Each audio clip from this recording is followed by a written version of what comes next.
Hello friends, welcome you all on your PD education. So friends, आज हम लोग जो टॉपिक डिस्कस करने वाले हैं वो है एनसी एंड सीएनसी। एंड ये आपका गेट, ईएससी, आईपेट, SSC JE, RRB, JE, JE, SD, कोई भी एग्ज़ाम हो उसके अंदर अगर ये टॉपिक इंक्लूडेड है then this video is basically helpful for you. Okay, now अगर हम लोग बात करें इस कोर्स की कि ये कोर्स है जो, तो बेसिकली ज़्यादा डिटेल में हम लोग डिस्कस नहीं करने वाले हैं इसको। एक्चुअली हम लोग, ये क्रैश कोर्स टाइप है। ओके, क्रैश कोर्स का मीनिंग क्या है? क्विक रिवीजन हम लोग करेंगे। ओके, तो पहले मैं आपको बता दूं crash course type. Okay, and second, this course है जो basically free of cost your PD आपको प्रोवाइड कर रहा है। And this topic that is NC and CNC include under the 50 important topics for GATE 2021। Okay, तो दोबारा से मैं बता दूं, ये फ्री ऑफ कॉस्ट आपको क्रैश कोर्स प्रोवाइड किया जा रहा है। सो it is my request that you can basically join the your PDA group, WhatsApp group, and also you can basically solve the numerical problems related to gate in this video। basically मैं ज़्यादा question नहीं solve करवाऊंगा आपको, simply हम लोग theory discuss करेंगे। And मेरा ये बेसिकली कोशिश रहेगी मेरी, सो दैट कि जो भी थ्योरी हम लोग डिस्कस करें उससे आपके जितने भी क्वेश्चन होंगे वो सॉल्व हो जाएंगे। ओके, तो बस करना क्या है, आपने सभी पॉइंट्स को अच्छे से सुनना है। एंड जो भी उसमें इंपॉर्टेंट पॉइंट होगा, सपोज आपका पूरा टॉपिक है डिटेल में, उसके बाद उसको शॉर्ट किया, क्रैश कोर्स हो गया। अब आप क्रैश कोर्स को भी पूरा नहीं करना चाहते तो उसके बाद भी जो इंपॉर्टेंट पॉइंट बचते हैं जहां से हाई प्रोबेबिलिटी है क्वेश्चन आने की, एंड वो भी मैं आपको बताता रहूंगा इस वीडियो में। एंड बेसिकली इस टॉपिक से we can expect 1 to 2 marks question. Okay, अगर 2 मार्क का आएगा तो आपको न्यूमेरिकल आएगा, अगर 1 मार्क का आएगा तो match the following generally question पूछते हैं, जैसे जी कोड्स, एम कोड्स वगैरह। तो उसको आप लोग देख लेना एक बार कि कैसे कैसे वो होते हैं। ओके, सो स्टार्ट करते हैं वीडियो को। नाउ यहाँ पे आप देखो कि ये जो मैंने एक फोटो लगाया, एक्चुअली क्या है कि जो टायर की डाई बनती है वो ये डाई बन रही है। ओके, नाउ इमेजिन करना पड़ेगा आपको कि टायर कैसे बनता होगा। ओके, नाउ आप यहाँ पे देख सकते हैं ये प्लाज्मा कटिंग मशीन है। तो यहाँ पे भी एक्यूरेटली प्रोफाइल कट की जा रही है एज पर द रिक्वायरमेंट। ऐसे ही आप देख सकते हैं यहाँ पे कुछ पार्ट की कटिंग हो रही है, मशीनिंग हो रही है, तो वो भी आप देख सकते हो। ओके, तो इतना ज़्यादा एक्यूरेट कटिंग करने के लिए, मशीनिंग करने के लिए जो मशीन्स का रिक्वायरमेंट होता है उसको आप लोग बेसिकली यहाँ पे पढ़ते हो इस टॉपिक के अंदर। ओके, तो यहाँ पे यही हम लोग डिस्कस करने वाले हैं। अब बात आती है कि हमें सीएनसी या एनसी मशीन्स का जो इन्वेंशन है वो क्यों करना पड़ा। तो है क्या, जैसे आपने कॉलेज में भी देखा होगा कि लेथ मशीन हम लोग यूज़ करते हैं, शेपर मशीन यूज़ करते हैं। तो उसके अंदर क्या होगा कि डिफरेंट कंडीशंस हैं। सपोज जो बंदा उस मशीन को चला रहा है वो घर से लड़के आया अपनी बीवी के साथ। ओके, तो हो सकता है वो अपना गुस्सा मशीन के ऊपर निकाल दे। ऐसे ही हो सकता है मशीन के अंदर फॉल्ट हो, तो तब भी वो गलत हो सकता है काम। और हो सकता है बेसिकली जो ऑपरेटर है उसको नॉलेज नहीं है, हो सकता है टूल में कोई गड़बड़ है। तो डिफरेंट कंडीशंस हो सकती हैं, वाइब्रेशंस हो सकती हैं मशीन के अंदर। तो बहुत सारे फैक्टर हैं, वहाँ पे एक्यूरेसी कम हो जाती है। तो इन्हीं सभी फैक्टर्स को कम करने के लिए आप लोग ऑटोमेशन लेके आते हो। ऑटोमेशन मतलब किसी आदमी के ऊपर डिपेंड नहीं है, कंप्यूटर के ऊपर डिपेंड कर रहा है। जैसे आपने कंप्यूटर के अंदर फीड कर दिया वैसे ही वो मशीन चलेगा। ओके, तो उसी के ऊपर बेसिकली ये जो है मशीन्स को आपने इन्वेंट किया है। तो सीएनसी जैसे इसका फुल फॉर्म आपको पता होगा, कंप्यूटर न्यूमेरिक कंट्रोल। तो इसमें कंप्यूटर यूज़ करते हो आप कंट्रोल करने के लिए टूल का मोशन। ओके, एंड इससे कॉम्प्लेक्स जो प्रोफाइल्स हैं उसको भी आप बेसिकली बना सकते हो। एंड एक और डिफरेंस कि जो आपका मैनुअल मशीन होता है, सपोज लेथ मशीन से आपने कोई कॉम्प्लेक्स प्रोफाइल बनानी है, तो वो प्रोफाइल कितनी एक्यूरेट बनेगी वो डिपेंड करता है कि जो वर्कर उसको चला रहा है वो कितना अच्छा उस मशीन को चलाना जानता है। ऑन द अदर हैंड अगर सीएनसी मशीन की बात करें तो उसमें वर्कर से कोई लेना देना नहीं है आपका। कंप्यूटर में आपने प्रोग्राम डाल दिया तो वो तो चलेगा ही चलेगा टूल उस हिसाब से, तो वर्कर के ऊपर डिपेंड नहीं करता है। ओके, सपोज क्या हुआ, आपकी वर्कशॉप में वो वर्कर छोड़ के चला गया ड्यू टू एनी रीज़न, तो आपके वर्क की एक्यूरेसी कम हो जाएगी, लेकिन इस केस में उसके ऊपर कोई फ़र्क नहीं पड़ेगा। तो अगर यहाँ पे एक्यूरेसी ज़्यादा है तो इसकी कॉस्ट भी ज़्यादा है, जो इसका डिसएडवांटेज है। ओके, तो कॉस्ट इसकी बहुत ज़्यादा रहती है मशीन की। ऑन द अदर हैंड जो आपका सिंपल लेथ मशीन होगा, जो सिंपल मशीन्स होती हैं आपकी, उसकी कॉस्ट कम रहती है। एंड अगर आप बेसिकली डेली रूटीन वर्क कर रहे हो, जब basically we can say production अगर हम इसको बोलें तो प्रोडक्शन वर्क है, देन सीएनसी मशीन आपके लिए एडवांटेजेस रहेगी। Okay, on the other hand अगर आपका बेसिकली कभी काम आप लोग करते हो उससे एक मशीन से रिलेटेड, कभी नहीं करते हो, मतलब प्रोडक्शन वर्क आपका नहीं है, सिंपल आप बेसिकली वर्क कर रहे हो, देन आप नॉर्मल लेथ को यूज़ करोगे। तो बहुत सारे फैक्टर हैं, सभी मशीन्स का अपना एडवांटेज है, डिसएडवांटेज है। तो according to all factor consider करके आपको मशीन खरीदनी नहीं है। ओके, नाउ नेक्स्ट हम लोग डिस्कस करते हैं कि जो सबसे पहले सीएनसी मशीन डिस्कस करने से पहले एनसी मशीन क्या होती है और उसके एलिमेंट्स क्या होते हैं बेसिक। तो यहाँ पे एक आप बहुत सिंपल सा डायग्राम देख सकते हो। सबसे पहले आपके पास क्या है, प्रोग्राम। देन आपके पास क्या है, एमसीयू, जिसको आप मशीन कंट्रोल यूनिट बोलते हो। देन आपके पास प्रोसेसिंग इक्विपमेंट। अब प्रोग्राम के अंदर क्या है कि प्रोग्राम बेसिकली क्या है कि जो भी आप, जैसे सपोज अगर मैं एग्जांपल दूं, ये आपके पास कोई वर्क पीस है, आपने टूल को ए पॉइंट से बी पॉइंट तक मूव करवाना है। Okay, single point cutting tool है आपके पास, या कोई सपोज मिलिंग का कटर है, आपने ये स्लॉट बनानी है, तो ए पॉइंट से बी पॉइंट तक आपने कटर को मूव करवाना है। तो आप इस प्रोग्राम के ऊपर लिख दोगे। अब लिखने का मतलब ये नहीं है कि यहाँ पे आप इंग्लिश में लिखोगे move the tool from point A to B. यहाँ पे कुछ आपके पास special type of basically we can say program होगा। जैसे हम लोग बात करें, एग्जाम्पल दूं आपको, पंचिंग कार्ड आपके पास होते थे, punching tape we can say. Okay, punch tape आपके पास होती थी, उसमें क्या करते थे आप, होल्स को पंच करते थे। अब होल्स की पंचिंग अलग हिसाब से की जाती थी, अलग लैंग्वेज है इसकी कोई। एंड जब आप इस पंच कार्ड को इस एमसीयू में डालते थे, तो ये एमसीयू क्या करेगा, इसको पहले तो रीड करेगा जो भी इस प्रोग्राम के ऊपर लिखा हुआ है, एंड देन उसको रीड करके प्रोग्राम को, जो लैंग्वेज को मशीन अंडरस्टैंड करती है। अब ये जो प्रोग्राम लिखा, ये किसने लिखा, ह्यूमन बीइंग ने लिखा, आपने लिखा ये। ओके, तो इस लैंग्वेज को आप अंडरस्टैंड कर सकते हो, लेकिन मशीन इसको नहीं समझती है कि इसका मीनिंग क्या है। तो ये जो एमसीयू है इस प्रोग्राम को पढ़ेगा एंड मशीन इसको अंडरस्टैंड कर सके उस लैंग्वेज में कन्वर्ट करेगा, तो वी कैन से इसको ट्रांसलेट कर देगा। ओके, प्रोग्राम को ट्रांसलेट कर देगा मशीन अंडरस्टैंडेबल लैंग्वेज के अंदर। और एमसीयू का काम क्या होता है, अगर हम लोग आज की बात करें, देन ये एक कंप्यूटर होगा आपके पास, तो स्मॉल कंप्यूटर होता है, तो प्रोग्राम को ये स्टोर भी करता है। एंड जो भी कैलकुलेशन होती है कि ए टू बी पॉइंट अगर जाना है आपने, तो सपोज ए टू बी जा रहे हो, देन आपका यहाँ पे डिस्टेंस है 20 mm। ओके, आपने बता दिया कि फीड कितना होना चाहिए, सपोज 1 mm/सेकेंड इसकी फीड होनी चाहिए। तो ऐसा नहीं है कि कोई स्पेसिफिक मोटर होगी जो इस डायरेक्शन में मूव करेगी। मोटर यहाँ पे आपकी एक मोटर इस डायरेक्शन में मूव करेगी, एक इस डायरेक्शन में। लेकिन जो एक्स डायरेक्शन में मूव करेगी मोटर, उसकी स्पीड कितनी होनी चाहिए, वाई डायरेक्शन में जो मूव करेगी उसकी स्पीड कितनी होनी चाहिए। तो अगर मैं बोलूँ आपको कि आप इस डायरेक्शन में गए, इस डायरेक्शन में गए, तो नेट कितना मूव किए, तो नेट सर इस डायरेक्शन में मूव किए। तो वही कंसेप्ट है यहाँ पे वेक्टर वाला। ओके, तो यहाँ पे अगर आपने इस डायरेक्शन में टूल को मूव करवाना है, तो ये वाली मोटर कितनी स्पीड पे चलनी चाहिए, ये वाली स्पीड कितनी स्पीड पे चलनी चाहिए, वो सब कुछ कैलकुलेशन है जो वो कौन करता है, एमसीयू करता है। बाकी जैसे जैसे आप लोग आगे पढ़ोगे आपको पता चलता जाएगा इसके डिफरेंट फंक्शंस। ओके, तो आपने ट्रांसलेट करके दे दिया। लास्ट में आपके पास क्या है, प्रोसेसिंग इक्विपमेंट। अब ये क्या है, डिपेंडिंग अपॉन आपको क्या काम करना है। सपोज आपको होल करना है, देन ये ड्रिलिंग मशीन होगी। सपोज आपको टर्निंग करनी है, देन ये लेथ मशीन होगी। सपोज आपको स्लॉट बनाना है, then it is a milling machine. And different type का मशीन आप यूज़ कर सकते हो। सपोज आपको गियर बनाना है तो हॉबिंग मशीन होगी। एंड आपको कटिंग करनी है, देन आपके पास हेक्सा हो सकती है, बेंडसा हो सकती है। ओके, तो ये आपका मशीन टूल होगा, सिंपली आप इतना याद रखो। ओके, एंड एमसीयू आपका एक central we can say equipment है, एंड प्रोग्राम आपका जिसके ऊपर आप लिखते हो, जब वी कैन से एक लैंग्वेज है जो ह्यूमन अंडरस्टैंडेबल होती है, एंड इसको एमसीयू भी अंडरस्टैंड कर सकता है, एंड मशीन अंडरस्टैंडेबल लैंग्वेज में ट्रांसलेट करता है। ओके, तो ये एक बहुत बेसिक सा इंट्रोडक्शन था एनसी को। नाउ इसको पढ़ लेते हैं एक बार। इसका डेफिनेशन है जो बुक के अकॉर्डिंग, अगर आपको कोई पूछता है कि what is define NC, then numeric control is a form of programmable automation. Automation आप समझते हो क्या होता है, ऑटोमेशन का मतलब ऑटोमेटिक, जिसको आप बोल देते हो। अब ये एक ऐसी automatic we can say form है जिसके अंदर आप जो ऑटोमेटिक करते हो चीज़ को, वो प्रोग्राम का यूज़ करके करते हो। ओके, जिसको प्रोग्रामेबल का मीनिंग क्या है, आप उसका प्रोग्राम चेंज कर सकते हो, जो उसको प्रोग्राम कर सकते हो according to you. Okay, in which the mechanical action of machine tool or other equipment are controlled by program contained coded alphanumeric data। okay, now इस लाइन का मीनिंग समझो आप क्या है, बहुत इंपॉर्टेंट लाइन है।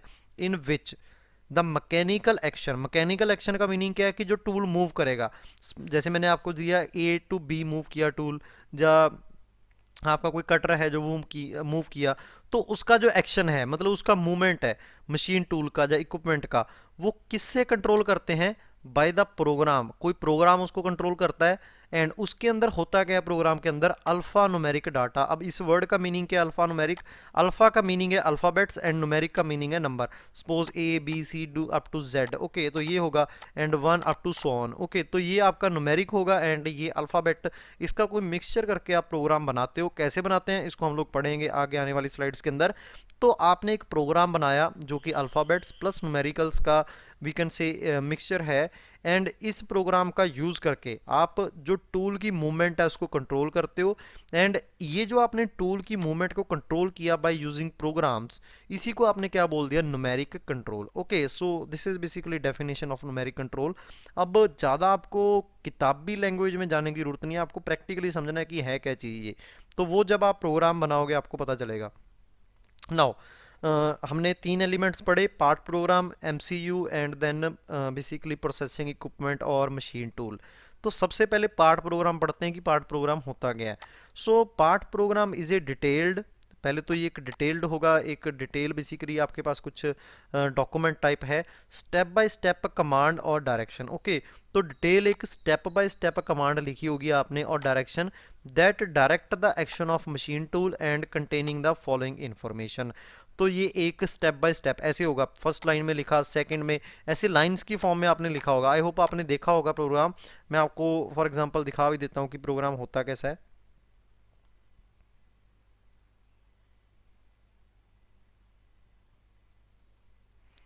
Here you can see the program. Okay, तो ये जो इस लाइन के इधर लेफ्ट साइड है, तो ये पूरा प्रोग्राम आप देख सकते हैं, first line, second line, third line, fourth, fifth, तो ये पूरा प्रोग्राम है। तो डिटेल स्टेप बाय स्टेप आपके पास क्या है, पूरा एक वी कैन से डिटेल बनाया हुआ है प्रोग्राम का। Okay, step by step commands and और डायरेक्शंस।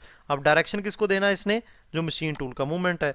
एंड इसके अंदर क्या क्या इन्फॉर्मेशन होती है, जैसे आप स्पिंडल की स्पीड, स्पिंडल किस स्पीड पे मूव करेगा, कितने आरपीएम पे मूव करेगा, एंड इसकी फीड क्या होगी, कितने एमएम पर सेकंड आगे को मूव करेगा टूल, फीड जिसको आप बोल देते हो। Position of cutting tool with relation to, यहाँ पे आप विद ऐड कर लो, with relation to work piece की। सपोज अगर मैं बात करूं ये वर्क पीस है, तो अगर इसको मैं 0 0 बोल दूं, ये 0 0 पॉइंट है, सपोज ये 2 2 है, तो कटिंग टूल की पोजीशन क्या है with respect to work piece. अगर यहाँ पे वर्क पीस है तो सपोज टूल यहाँ पे है, तो क्या रिलेशन है, कितने डिस्टेंस पे ये है, सपोज 1 और यहाँ से भी 1, तो 1 1 पॉइंट के ऊपर है। ओके, तो क्या पोजीशन है, वी कैन से कोऑर्डिनेट्स के रिलेटेड यहाँ पे बात कर रहा है ये। And cutting tool selection, suppose cutting tool, आपने अगर सीएनसी मशीन देखा होगा तो उसके जो पीछे वाली साइड होती है वहाँ पे एक टूल गन होती है। टूल गन का मीनिंग क्या होता है कि वहाँ पे according to basically the type of machine, different types of tool होते हैं उसके अंदर। उसके अंदर ऐसा नहीं है कि सीएनसी मशीन अलग होगी ड्रिल करने के लिए, हॉबिंग के लिए अलग होगी, एंड स्लॉटिंग के लिए अलग होगी, टर्निंग के लिए अलग होगी। एक ही मशीन बहुत सारे फंक्शंस परफॉर्म करती है। ओके, तो कौन सा टूल यूज करना है वो आपको बताना पड़ेगा, सो दैट उस गन से जा, अगर मैं स्पेसिफिकली बोलूं तो उसको टूल मैगजीन बोलते हैं। जैसे आपने देखा होगा बंदूक के अंदर भी मैगजीन लगता है, तो मैगजीन के अंदर क्या होती हैं, बेसिकली आपके शेल्स होते हैं, ओके, जिसको आप गोली बोल देते हो, तो शेल होते हैं। ऐसे ही उस मैगजीन के अंदर क्या होता है, टूल। तो कौन सा टूल आपने यूज करना है वो आपको कौन बताता है, बेसिकली आपको कौन बताएगा, कौन सा ऑपरेशन आपने परफॉर्म करना है। एंड मशीन को कौन बताएगा, वो प्रोग्राम बताएगा। एंड प्रोग्राम में किसने लिखा, आपने लिखा। तो वो पूरा चीज़ आपको प्रोग्राम में बताना पड़ेगा कि कौन सी डायरेक्शन में टूल को मूव करना है, कितनी फीड होनी चाहिए, कितनी स्पीड होनी चाहिए स्पिंडल की, क्या पोजीशन पे मूव करेगा, एंड कटिंग फ्लूइड आपको चाहिए या नहीं, सो दैट कूलिंग हो सके। एंड और भी आपके पास जो भी डिफरेंट टाइप की आपको बेसिकली इंफॉर्मेशन रिक्वायर्ड है वो आप प्रोग्राम के अंदर स्पेसिफाई करते हो। ओके, नाउ एमसीयू पढ़ लेते हैं कि एमसीयू का मीनिंग क्या होता है। So the machine control unit is a micro computer. तो सबसे पहले ये माइक्रो कंप्यूटर होता है एक, okay, that stores the program, ये प्रोग्राम को स्टोर करता है, स्टोरिंग यूनिट भी है एक। And execute the command into action by machine tool. Okay, तो कहने का मीनिंग क्या है कि जो आपने कमांड दी, कमांड किसकी फॉर्म में दी आपने, एक आपने बोल दिया कि ये कमांड होना चाहिए। सपोज मैं बात करूं यहाँ पे ये ऑफिसर है, ये ऑफिसर है, एंड ऑफिसर किसको कमांड देगा, सुपरवाइजर को, सुपरवाइजर को। ओके, एंड सुपरवाइजर किससे काम करवाएगा, वर्कर से। तो अगर मैं बात करूं कि काम करना किसने है, वर्कर ने, तो वर्कर को हम लोग बोल सकते हैं machine tool. Okay, and command दी किसने, ऑफिसर ने, तो हम इसको बोल सकते हैं कि ये प्रोग्राम, कि इसने, इसके दिमाग में जो भी आया, यहाँ पे जो भी है वो काम होगा लास्ट में। एंड सुपरवाइजर क्या है, सुपरवाइजर ऑब्जर्व करेगा कि वो बंदा काम, अब डायरेक्टली ऑफिसर नहीं बोलेगा वर्कर को जाके कि तू काम कर, वो सुपरवाइजर को बोलेगा एंड सुपरवाइजर उसे काम करवाएगा। तो ये एक इंटरमीडिएट है, इसको आप एमसीयू बोल देते हो। ओके, कि जो ऑफिसर ने बोला उसको बोलेगा वर्कर को कि तू काम करके दे, ऐसे वैसा ही आप बोल सकते हो। यहाँ पे इस एग्जांपल को कोरिलेट करो कि सुपरवाइजर यहाँ पे एमसीयू है, वर्कर यहाँ पे मशीन टूल है, एंड ऑफिसर यहाँ पे प्रोग्राम है। Okay, into action. Now jobs क्या है, क्या क्या काम है इसके, ये तो सबसे पहले मैंने बताया स्टोर करता है प्रोग्राम को। सेकंड ये भी हमने डिस्कस किया कि translate software, translation software to convert the NC part program into suitable format for MCU, so that MCU understand कर सके एंड मशीन टूल भी अंडरस्टैंड कर सके। कैलकुलेशन एंड एल्गोरिदम, जैसे मैंने बताया कि वेलोसिटीज वगैरह कैलकुलेट करनी है, वो भी इसी का पार्ट है। हार्डवेयर इंटरफेस, आपको जो हार्डवेयर दिखेगा, मतलब जो भी आपको पता चलेगा कि कंप्यूटर में आपने प्रोग्राम चलाना है, तो हार्डवेयर क्या है, ये एमसीयू ही है आपके पास। फीडबैक कंट्रोल एलिमेंट, अब इसका मीनिंग क्या है, सपोज क्या है कि आप किसी वर्क पीस की मशीनिंग कर रहे हो। ओके, अब आपने बोल दिया टूल को, कंप्यूटर में आपने बोल दिया कि टूल को इस डायरेक्शन में मूव करवाना है।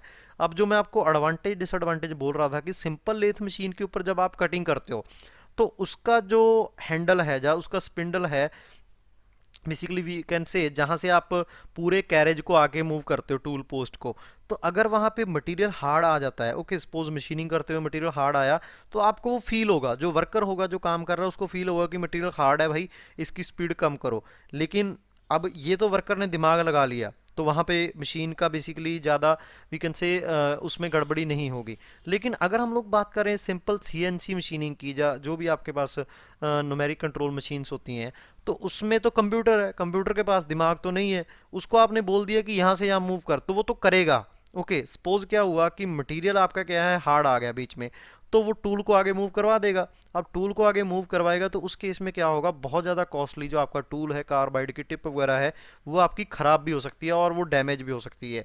तो इसी चीज़ को अवॉइड करने के लिए क्या होता है आपके पास, कि अब टूल अपने आप तो मूव नहीं कर रहा, पीछे से मोटर्स लगी हुई हैं, एंड मोटर कैसे मूव कर रही है, पीछे से पावर सप्लाई आ रही है।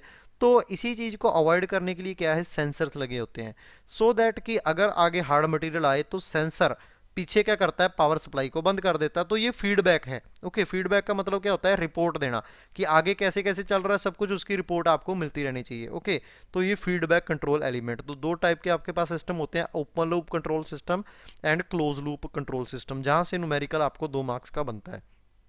नाउ लास्ट में machine tool, so transform the starting work piece into final work and its operation is directed by MCU. तो जो एक्चुअल में प्रैक्टिकली काम करता है वो कौन करता है, मशीन टूल करता है, एंड इसको कौन कंट्रोल करता है, एमसीयू कंट्रोल करता है। अगर इसका एग्जांपल देखें, लेथ मशीन है, मिलिंग मशीन है, जितनी भी मशीन से आप बात करोगे, जितना भी आपका नॉलेज है, वो सारी मशीन टूल के अंदर आती हैं। ओके, सो ये अगर 3 एलिमेंट्स की बात करें हम लोग, आपके पास जो प्रोग्राम था एंड एमसीयू था एंड मशीन टूल था, ये उसकी डिटेल के बारे में था, सो दैट कि कैसे कैसे आपका बेसिक जो स्ट्रक्चर है, पीछे जो काम कर रहा है किसी मशीन के, वो कैसे काम करता है वो आपको पता होना चाहिए। ओके, सो आई होप आपको समझ आ गया होगा। अब नेक्स्ट जो हमारे पास टॉपिक है, न्यूमेरिक कंट्रोल। ओके, तो हम लोग इस लेक्चर में 2 चीज़ पढ़ेंगे, एक है कंप्यूटर न्यूमेरिक कंट्रोल एंड उससे पहले है numeric control.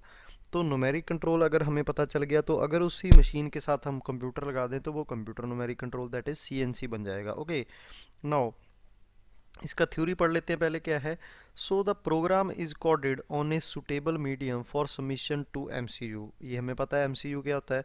In earlier days a common medium was 1 inch wide punch tape. Okay, तो जैसे मैंने आपके साथ पहले भी डिस्कस किया था कि प्रोग्राम लिखने के लिए पहले पंच टेप यूज़ करते थे, जिसका आप यहाँ पे एक इमेज देख सकते हो। Okay, with standard format could be interpreted bye MCU.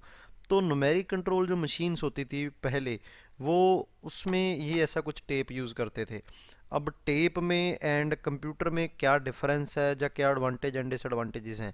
तो टेप में क्या डिसएडवांटेज होता था आपका, कि जो एक बार आपने यहाँ पे होल कर दिया, वो आपने कर दिया, उसको आप एडिट नहीं कर सकते। On the other hand computer में आप उसको एडिट कर सकते हो। एंड आप कंप्यूटर की बात करोगे तो उसमें आपने बहुत सारे जो प्रोग्राम्स हैं उसको आप एक फाइल में, एक हार्ड डिस्क में, एक पेन ड्राइव में स्टोर करके रख सकते हो। एंड अगर इसकी बात करें हम लोग टेप, तो इसको रखने के लिए आपको बहुत ज़्यादा स्पेस रिक्वायर्ड है, ओके। बिकॉज एक टेप का साइज़ आप देख ही सकते हैं कितना बड़ा होगा अगर एक प्रोग्राम उसके अंदर पूरा एक है, एक वर्क पीस का। एंड अगर हम लोग बात करें एक इन्वायरमेंटल इफ़ेक्ट की, तो जैसे आपका बेसिकली मॉइस्चर आता है तो उससे पेपर के ख़राब होने का, बिकॉज ये टेप पेपर की बनी हुई है, तो उसके ख़राब होने के चांसेस हैं। लेकिन जो एक सॉफ्टवेयर है उसका ऐसा कोई बेसिकली वी कैन से आपको डिसएडवांटेज नहीं है। लेकिन टेप का क्या है, बेसिकली सॉफ्टवेयर का क्या, सॉफ्टवेयर करप्ट हो सकता है उसके, इसमें वो चीज़ थोड़ा आपको ध्यान रखना पड़ेगा, ओके। नाउ नेक्स्ट हम देखते हैं स्लाइड किसके बारे में है। ये आप देख सकते हैं पंच टेप का एक और इमेज है यहाँ पे। Now, in late 1940s, the MCU entirely on hardware electronic, therefore it is known as numeric control. तो जैसा ये बोल रहे हैं कि आपका जो MCU था, मशीन कंट्रोल यूनिट, पहले वो हार्डवेयर ड्रिवन था। मतलब क्या है, जैसे आपने देखा होगा आपके पास लैंडलाइन एक बेसिकली आपके पास फ़ोन आता है, तो उसमें क्या, जैसे बटन्स लगे होते हैं 1 2 3 4, या जो भी अल्फ़ाबेट्स आपने लिखने हैं, जैसे सपोज़ किसी में, जैसे आप पहले कीपैड वाले फ़ोन में लिखते थे ABC एक नंबर से, देन आगे वाले लेटर्स अगले से 2 नंबर से। तो ऐसे ही इसके पास भी क्या होता था, मशीन के ऊपर आपको जब प्रोग्राम लिखना है तो ऐसे डिफरेंट आपको बटन्स का यूज़ करके आपको टाइप करना पड़ता था, ओके। जैसे बोलो आप उसको पंच करना पड़ता था आपको। लेकिन अब क्या है, सिंपली आपका वो टच स्क्रीन है, जैसे बोलो कंप्यूटर के साथ आप उसको कर सकते हो। तो वो इसमें डिफरेंट है, ओके। तो पहले हार्डवेयर ड्रिवन था, अब सॉफ्टवेयर ड्रिवन है। So totally virtually all machine tools are based on computer technology, therefore called basically today, okay, today virtually all machines are called computer numeric control. तो क्योंकि इसमें computer आपने लगा दिया है। अब डिफरेंस आप देख सकते हो कि NC machine has no storage memory, इसमें स्टोरेज मेमोरी नहीं थी, सिंपली आप पंच टेप यूज़ कर रहे हो। On the other hand CNC में स्टोरेज मेमोरी है आपके पास, okay. Now NC machine can not be a data existing program, ये भी हमने डिस्कस किया, उसमें कर सकते हो। NC is not software driven, वो आपका सीएनसी सॉफ्टवेयर ड्रिवन है। इसमें हार्डवेयर इलेक्ट्रॉनिक्स यूज़ करते हो, उसमें आप माइक्रो कंप्यूटर यूज़ करते हो, ओके। नाउ नेक्स्ट जो आपके पास है मोशन कंट्रोल सिस्टम। एंड ऐसा बोल लो कि यहाँ से इस स्लाइड से जो आपका एक इम्पॉर्टेंट पार्ट स्टार्ट होता है, जहाँ से पेपर में क्वेश्चन आ सकते हैं। इससे पहले जो भी आपने देखा वो एक बेसिक्स है जो आपको रिक्वायर्ड है इस टॉपिक्स को समझने के लिए, जो अभी अब से स्टार्ट होंगे, ओके। सो दैट कि सीएनसी क्या होता है, एनसी क्या होता है, अगर आपको पहले वो पता होगा, then after that you can understand कि जो प्रोग्राम के अंदर डिफरेंट आप जैसे आपका मोशन कंट्रोल सिस्टम है, इंटरपोलेशन है, या कोड्स हैं, वो कैसे यूज़ करने हैं, ओके।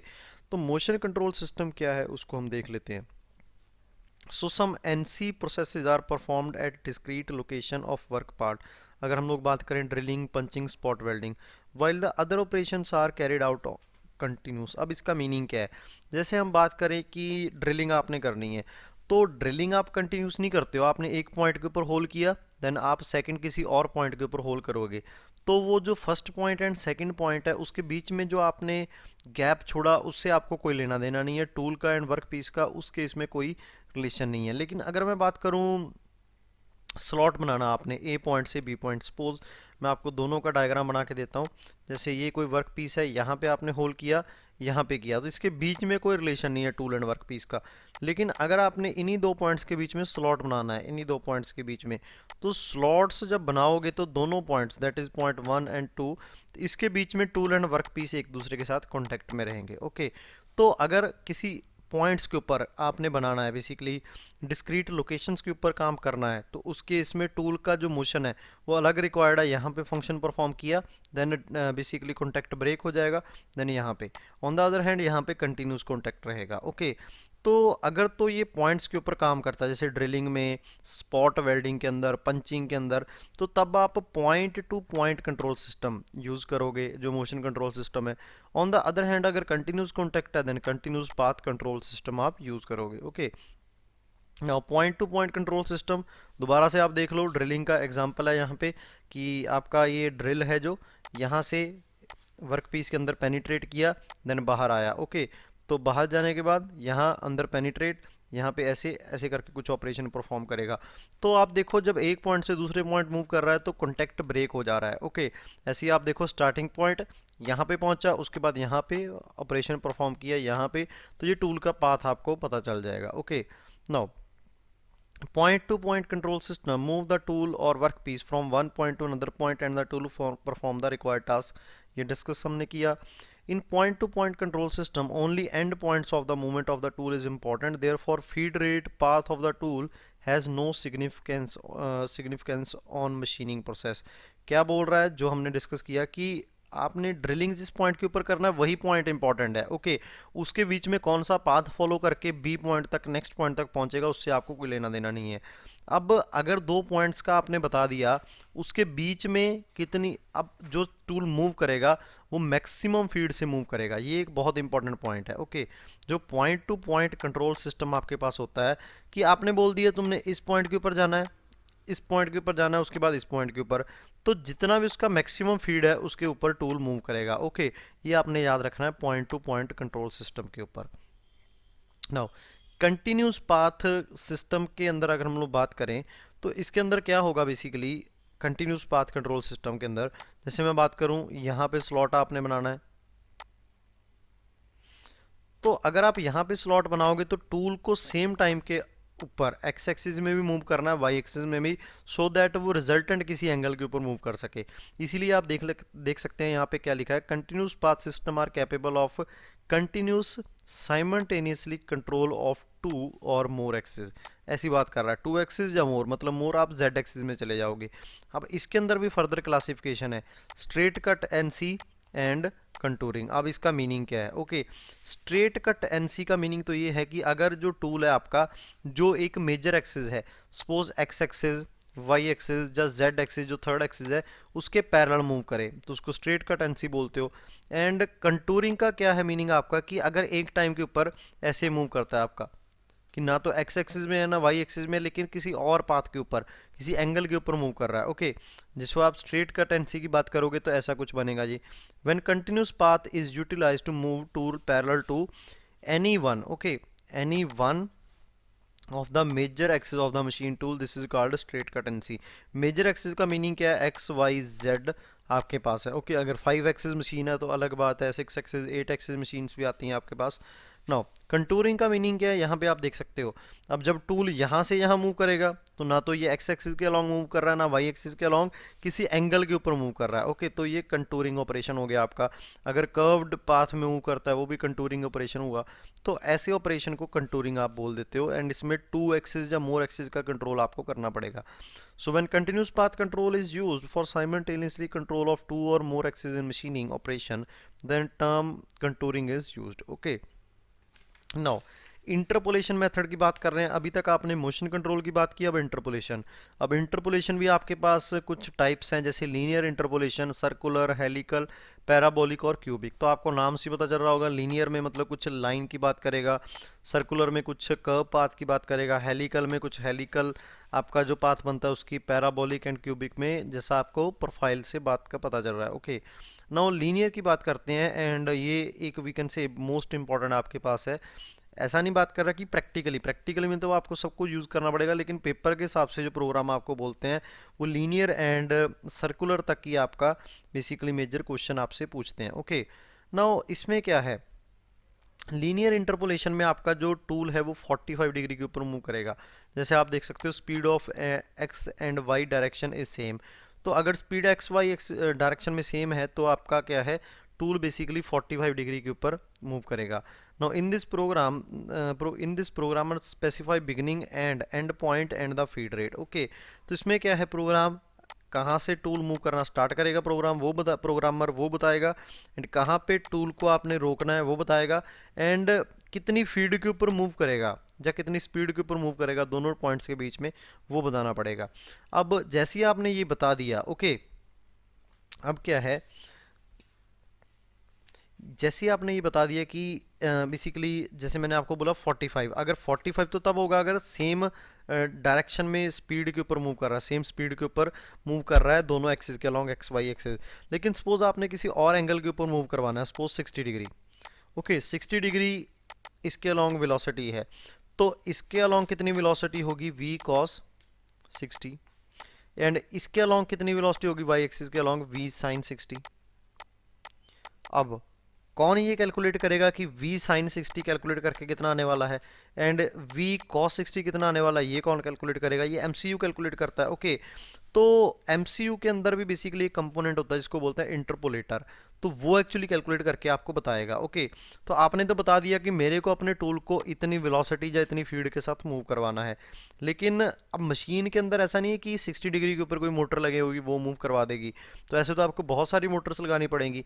तो मशीन के अंदर मोटर मेजर एक्सिस के ऊपर ही होती है, X Y and Z axis के ऊपर, एंड उसी का एक बेसिकली परमोटेशन कॉम्बिनेशन लगा के एज पर the requirement of user basically machine आपको बता देगा कि टूल को किस डायरेक्शन में मूव करना है, कितनी फीड के ऊपर। Okay, now the interpolator compute the feed rate for X axis Y axis to achieve the specific feed rate. Okay, तो यहाँ पे आप देखो कोड जो यूज़ करते हैं लीनियर इंटरपोलेशन के लिए वो G01 यूज़ करते हैं। तो अगर आपको कोई बोले कि point to point control motion control system में एंड लीनियर इंटरपोलेशन में क्या डिफरेंस है, देखो पॉइंट टू पॉइंट में भी आपका 2 पॉइंट्स के बीच में मूव करता है, एंड लीनियर इंटरपोलेशन के बीच में भी 2 पॉइंट्स के बीच में टूल मूव कर रहा है। लेकिन जब पॉइंट टू पॉइंट में 2 पॉइंट्स के बीच में मूव करेगा तो मैक्सिमम फीड से मूव करेगा, लेकिन जब लीनियर इंटरपोलेशन में मूव करेगा देन आपका जो स्पेसिफाइड फीड होगी उससे टूल मूव करेगा। तो ये एक मेजर डिफरेंस है। ओके, नाउ सर्कुलर इंटरपोलेशन में कि सर्कुलर पाथ में मूव करवाना है। अब अगर आप टूल को सर्कुलर पाथ में मूव करवाना चाहते हो तो उसके लिए क्या क्या डाटा आपको स्पेसिफाई करना पड़ेगा, उसकी हम बात कर लेते हैं। ओके, तो feed rate in X Y direction is continuously changing, so that basically अगर यहाँ पे हम बात करें तो टेंजेंट है, टेंजेंट कंटिन्यूसली चेंज हो रहा है, तो सर्कुलर मोशन आपने पढ़ा होगा तो उसमें सभी पॉइंट के ऊपर वेलोसिटी बेसिकली वेक्टर है। तो अगर आप इसका डायरेक्शन चेंज करोगे, मैग्नीट्यूड चेंज करोगे, तो बेसिकली उससे आप चेंज कर सकते हो वेक्टर को। ओके, तो यहाँ पे अगर आप मैग्नीट्यूड ऑफ वेलोसिटी भी सेम रखोगे, सपोज इस कंटिन्यूस पाथ के अलोंग v वेलोसिटी से मूव करेगा, लेकिन सभी पॉइंट के ऊपर डायरेक्शन तो वेलोसिटी वेक्टर की चेंज हो रही है, तो अगर डायरेक्शन चेंज हो रही है then we can say velocity change हो रही है। ओके, इसी वजह से x एंड y एक्सिस के अलोंग कंटिन्यूसली आपका डायरेक्शन चेंज हो रहा है, तो फीड रेट भी चेंज होगा। Okay, now in this programmer should specify following parameter, कि अगर आपको टूल को सपोज इस पॉइंट से इस पॉइंट तक मूव करवाना है तो क्या क्या चीज़ आपको बतानी पड़ेगी प्रोग्रामर को, जब प्रोग्रामर को क्या क्या चीज़ प्रोग्राम को बतानी पड़ेगी, जब मशीन को बतानी पड़ेगी, सो दैट यहाँ से यहाँ टूल मूव कर जाए। आप स्टार्टिंग पॉइंट बता दो तब आपका काम हो जाएगा। ओके, स्टार्टिंग पॉइंट आपको बताना पड़ेगा, एंड पॉइंट आपको बताना पड़ेगा, सेंटर और रेडियस में से आप एक चीज़ बता दो। ओके, अगर आपने रेडियस बता दिया तो सेंटर कैलकुलेट कर लेगा एमसीयू, अगर आपने रेडियस बता दिया तब भी आपका सेंटर कैलकुलेट कर लेगा, अगर सेंटर बता दिया तो रेडियस कैलकुलेट कर लेगा, vice versa. And direction off cutter along the curve, कि अगर आपको काउंटर क्लॉकवाइज मूव करवाना है तो बताओ, अगर आपको क्लॉकवाइज मूव करवाना है टूल को तो आप बताओ कितना होगा। ओके, सपोज आप यहाँ से यहाँ आपने एंड स्टार्टिंग पॉइंट बता दिया, अब अगर आप क्लॉकवाइज बोलोगे तो आप देखो ये वाला पाथ फॉलो करके जाएगा, अगर आप काउंटर क्लॉकवाइज बोलोगे तो ये वाला पाथ, तो बहुत ज़्यादा डिफरेंट हो जाएगा ना। एंड कितनी फीड रेट से, तो ये 5 पैरामीटर आपके पास होने चाहिए, then you can basically move the tool in circular path. Now अगर हम लोग बात करें हेलिकल इंटरपोलेटर की एंड पैराबोलिक या ऐसे क्यूबिक की, तो ये वाले जो इंटरपोलेटर हैं बेसिकली आपका जो मशीन की कॉस्ट अगर आप बात करो तो जो सर्कुलर है एंड लीनियर है वो तो सभी मशीन्स के अंदर आते हैं, लेकिन जो ये वाले हैं ये स्पेशली अगर आप ऑन डिमांड जैसे बोलो, इससे मशीन की कॉस्ट बहुत ज़्यादा बढ़ जाती है। Okay, in modern CNC machine, linear and circular interpolation are almost always included, whereas helical, parabolic and cubic is less common. अब क्यों है मैंने आपको कारण बताया, क्योंकि कॉस्ट बढ़ जाती है। Okay, now next is important एक पार्ट है आपके पास कोऑर्डिनेट सिस्टम। ओके, अब कोऑर्डिनेट सिस्टम क्या होता है, दो टाइप के हैं ये बेसिकली। कोऑर्डिनेट तो आपको पता ही होगा एक्स वाई एक्सिस के अंदर, Z X Y Z axis के ऊपर क्या पॉइंट आपने स्पेसिफाई करना है वो कोऑर्डिनेट आपका हो जाता है। ओके, अब इसके अंदर दो सब कैटेगरी है, incremental position system and absolute positioning system. अब क्या क्या डिफरेंस है इसके अंदर, बहुत इजी है ये। अगर इंक्रीमेंटल की बात करें तो उसमें क्या होता है, एंड पोजीशन जो आपका एब्सोल्यूट है उसमें क्या होता है। अब सबसे पहले एब्सोल्यूट की बात करते हैं। इस डायग्राम में आप देखोगे सपोज आपने ये 3 पॉइंट्स हैं ए बी एंड सी, इसके बारे में आपने बताना है, तो उस केस में आपने ओरिजिन को फिक्स कर देते हो। ओके, ओरिजिन आपने ये किया तो ए का डिस्टेंस वहाँ से कितना है 2, तो आपने 2 बता दिया। ओके, ऐसी इस पॉइंट का सपोज डिस्टेंस है 4, तो आप 4 बताओगे यहाँ से। ओके, यहाँ से। ऐसी अगर बात करूँ 6, तो आपने 6 बता दिया। तो नॉर्मल जो आप मेजरमेंट करते हो ऐसे ही करते हो। लेकिन इंक्रीमेंटल में क्या होता है कि अगर आपने इसको 0 मान लिया, 0 0 ओरिजिन, तो ए पॉइंट का यहाँ से है 2 एंड बी का यहाँ से है 4। तो आप क्या करोगे कि जो आपने मेजरमेंट किया ए पॉइंट का, अब आप जैसे ही आपने बोला कि यहाँ से यहाँ 2 डिस्टेंस है, ओके, तो आप इस पॉइंट्स के ऊपर पहुँच गए। अब इसको आप क्या अज्यूम कर लोगे, 0। तो अगर आपने 0 अज्यूम किया इसको, तो इस 0 से नेक्स्ट पॉइंट का डिस्टेंस कितना है, वो तो 2 ही हुआ आपके पास, बिकॉज टोटल 4 है। 2 आप ऑलरेडी मूव करे, तो अब ये आपके पास। अब आप कहाँ पे पहुँच गए, यहाँ पे। तो जब वहाँ पे आप जहाँ पे आप पहुँच जाओगे वही आपका क्या हो जाएगा, ओरिजिन। अब ये ओरिजिन, इस ओरिजिन से ये कितना है, बेसिकली 2 डिस्टेंस हो जाएगा। ओके, सो इसमें क्या है, ओरिजिन आपका चेंज होता रहता है, जबकि इसमें ओरिजिन आपका क्या रहता है, फिक्स रहता है। एंड ये वाला नॉर्मली हम यूज़ नहीं करते हैं, बिकॉज कन्फ्यूज़न के कारण मिस्टेक होने के चांसेस ज़्यादा रहते हैं। Okay, on the other hand ये सिंपल है एंड यहाँ पे आप इसको फ्रिक्वेंटली यूज़ करते हो। Okay, no, next is basically यही आप देखो कि इसका डेफिनेशन है जो मैंने आपको पढ़ाया। Okay, now next is NC part programming की। प्रोग्राम अगर आपको लिखना है तो कैसे लिखना है, या क्या क्या उसका major we can say format होता है। In the part program words in a blocks are usually given in a following order. क्या क्या ऑर्डर है ये देखो।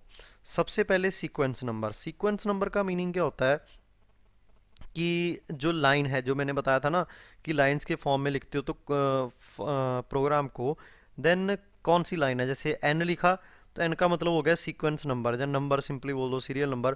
तो एन के आगे लिखोगे N001, इसका मतलब फर्स्ट लाइन है। N002 सेकंड लाइन है। N003, तो ऐसे करके लिखोगे।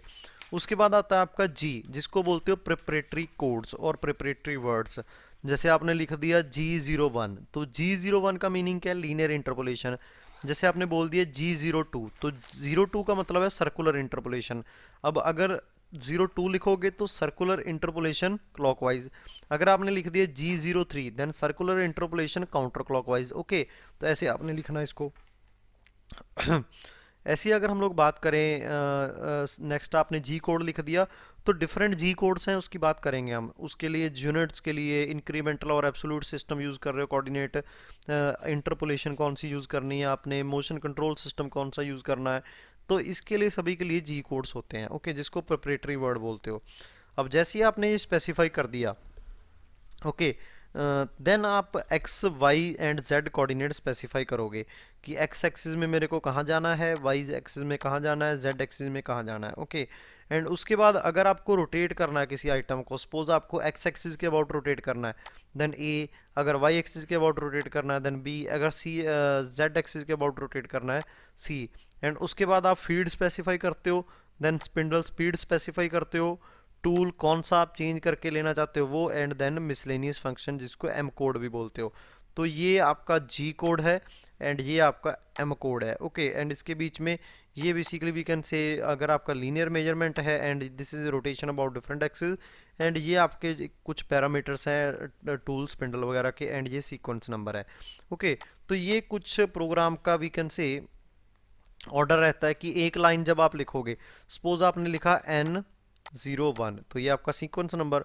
उसके बाद मैंने लिख दिया G92, तो G92 किसका कोड होता है, बेसिकली ओरिजिन डिफाइन करने का, कि मेरे अभी ओरिजिन डिफाइन कर रहा हूँ कि मेरा ओरिजिन कहाँ होगा। उसके बाद मैंने लिखा X0, Y0, Z0, तो मतलब मेरा ओरिजिन कहाँ पे है, X0 के ऊपर, Y0 के ऊपर, Z0 के ऊपर। ए बी सी को मेरे के ऊपर कोई लेना देना नहीं है अभी, तो इसको छोड़ देते हैं। एंड अभी फीड का भी कोई लेना देना नहीं, क्योंकि ओरिजिन डिफाइन कर रहे हो। मिसलेनियस वगैरह टूल चेंज कुछ नहीं है आपके पास। जैसे बोलो टूल आपने लिख दिया यहाँ पे, सपोज M03 लिख दिया, तो मतलब ये आप कोई टूल ले रहे हो जो टूल चेंज कर रहे हो। ओके, तो ये इसका कोड है। तो ऐसे करके आपने ये लिख दिया। तो एक लाइन के अंदर कैसे लिखना है उसकी बात यहाँ पे कर रहे हैं। ओके, नाउ जी कोड्स जो डिफरेंट आपके पास हैं उसको देख लेते हैं।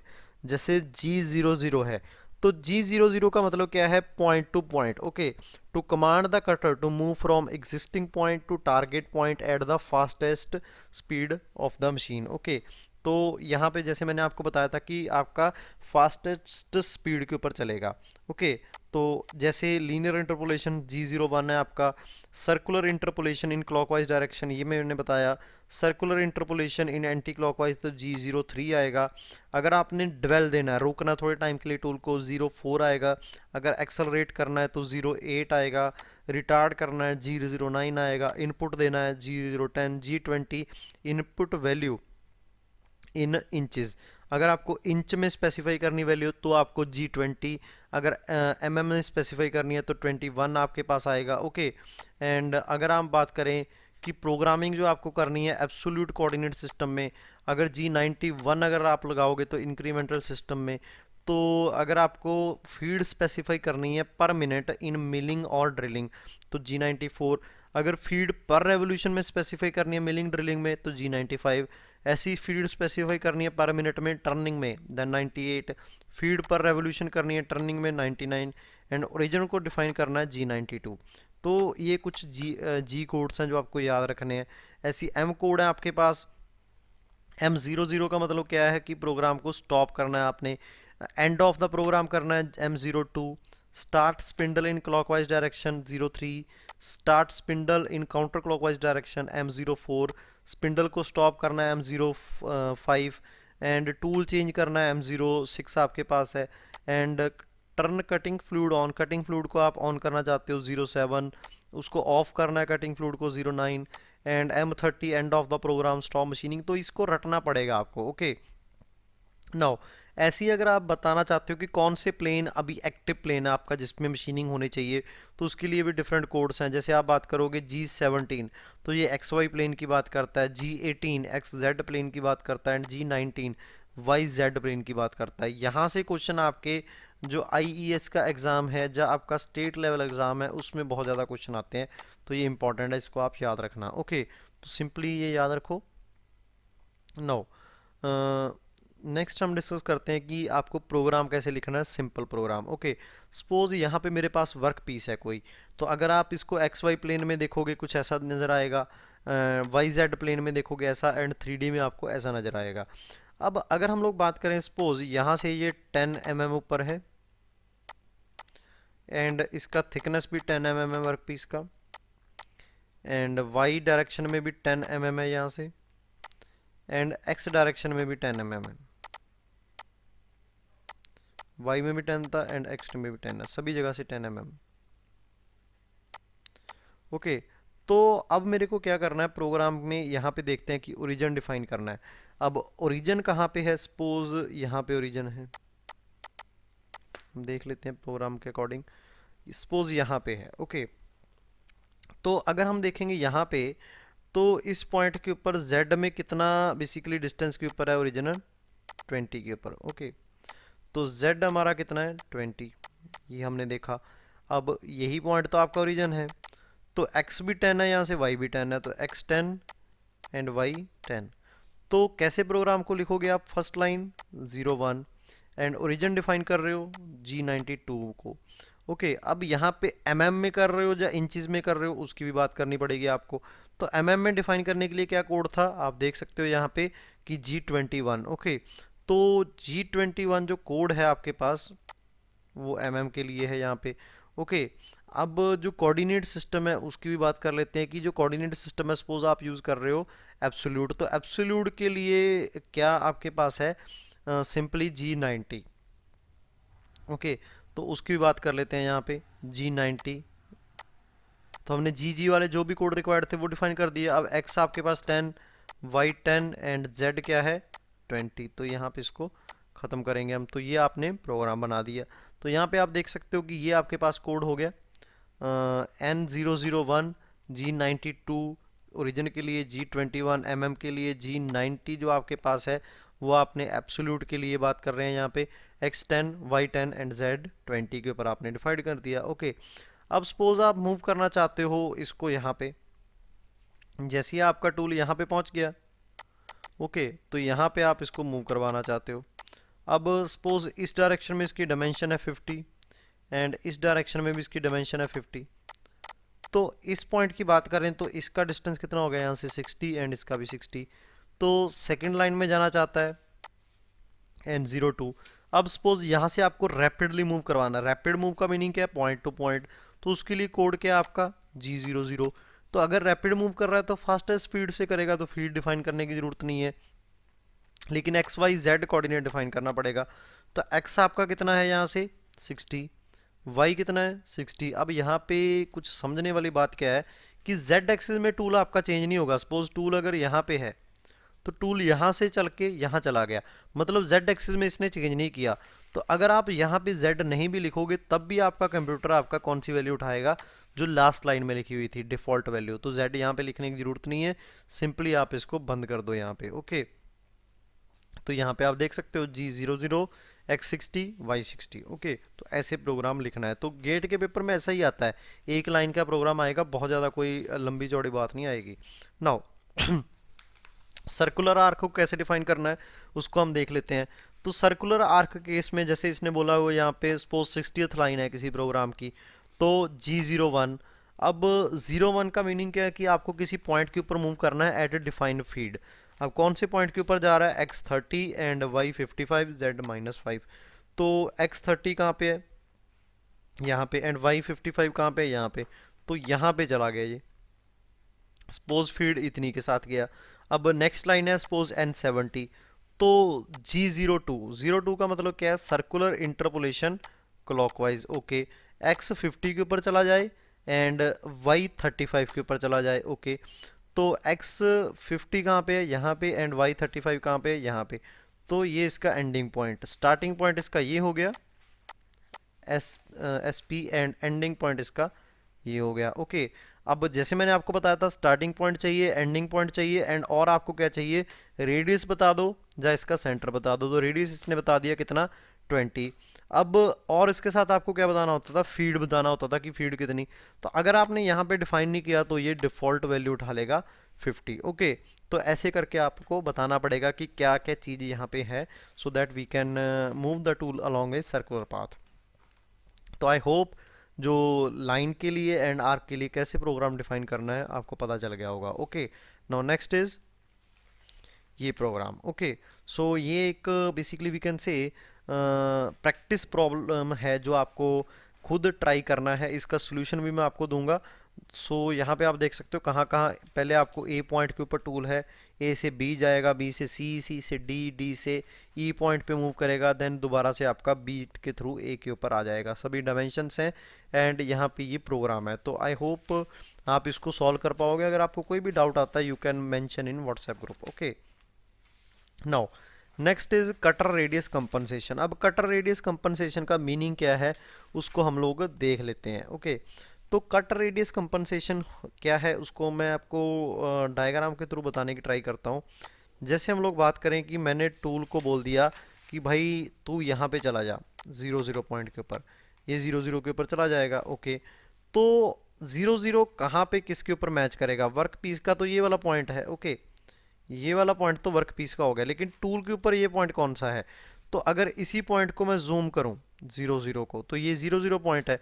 टूल सपोज कुछ रेडियस का टूल होगा, तो टूल का जो सेंटर है ये वाला पॉइंट एंड ये वाला जो वर्क पीस का पॉइंट है, दोनों क्या कर जाएंगे, कोइंसाइड कर जाएंगे। तो जब टूल यहाँ पे पहुंचेगा कुछ ऐसे, अब मेरे को वर्क पीस चाहिए इतने डायमेंशंस का, मतलब ये पूरा मेरे को वर्क पीस रिक्वायर्ड है। अब जब टूल मशीनिंग करेगा तो बेसिकली मेरे को क्या करेगा, टूल यहाँ पे भी मशीनिंग कर देगा, मूव करके आएगा तो इस डायरेक्शन में मशीनिंग कर देगा। तो इतना एक्स्ट्रा पार्ट जो मेरे को चाहिए था कि इसकी मशीनिंग ना हो उसकी भी मशीनिंग होगी। तो ये तो गड़बड़ हो गया, मतलब आपका जो वर्क पीस बनेगा कम साइज का बनेगा। तो इस चीज़ को अवॉइड करने के लिए आप क्या करते हो, कटर रेडियस कंपनसेशन। मतलब क्या है कि जितना कटर का रेडियस था, ओके, इस रेडियस के बराबर कटर ने ज़्यादा वर्क पीस को काट दिया, ये रेडियस के बराबर काट देगा यहाँ पे। तो इसी चीज़ को कंपनसेट करने के लिए आपके पास कुछ कोड्स हैं, जैसे आप देखोगे G41 G42, तो वही चीज़ आपको यहाँ पे मैं बताने की ट्राई कर रहा हूँ। ओके, तो अगर आप देखोगे G41 the work piece on the left of the on the left side of the basically tool. तो यहाँ पे आप देखोगे कि अगर आप इस डायरेक्शन में देख रहे हो, इस डायरेक्शन में, तो वर्क पीस लेफ्ट साइड के ऊपर है, देन आप G41 कोड यूज़ करोगे। अगर आप यहाँ से देखोगे, ओके, तो वर्क पीस राइट साइड के ऊपर है, देन आप G42 कोड यूज़ करोगे। ओके, तो जैसे ही आप कोड यूज़ करते हो तो ये क्या करता है, यहाँ पे मूव कर देगा आपके कटर को। तो अब जब कटर मूव करेगा तो इस एक्सिस के लॉन्ग करेगा जो कि आपकी रिक्वायरमेंट थी। ओके, अब यहाँ पे क्या है, फॉर एक न्यूमेरिकल है जो गेट में ऑलरेडी पूछा गया है। For machining A rectangular island represented by coordinates this this this and this. Okay, तो यहाँ पे ये एक रेक्टेंगुलर कुछ आइलैंड टाइप है, 0 0। ओके, ये 0 0 है P point, and Q point है 100 0। ओके, एंड R है 150, एंड S है आपके पास ये। ओके, तो मैं बता देता हूँ इसको, 0 50 and R is 150 and Q is 100 and 0 and P is 0 0।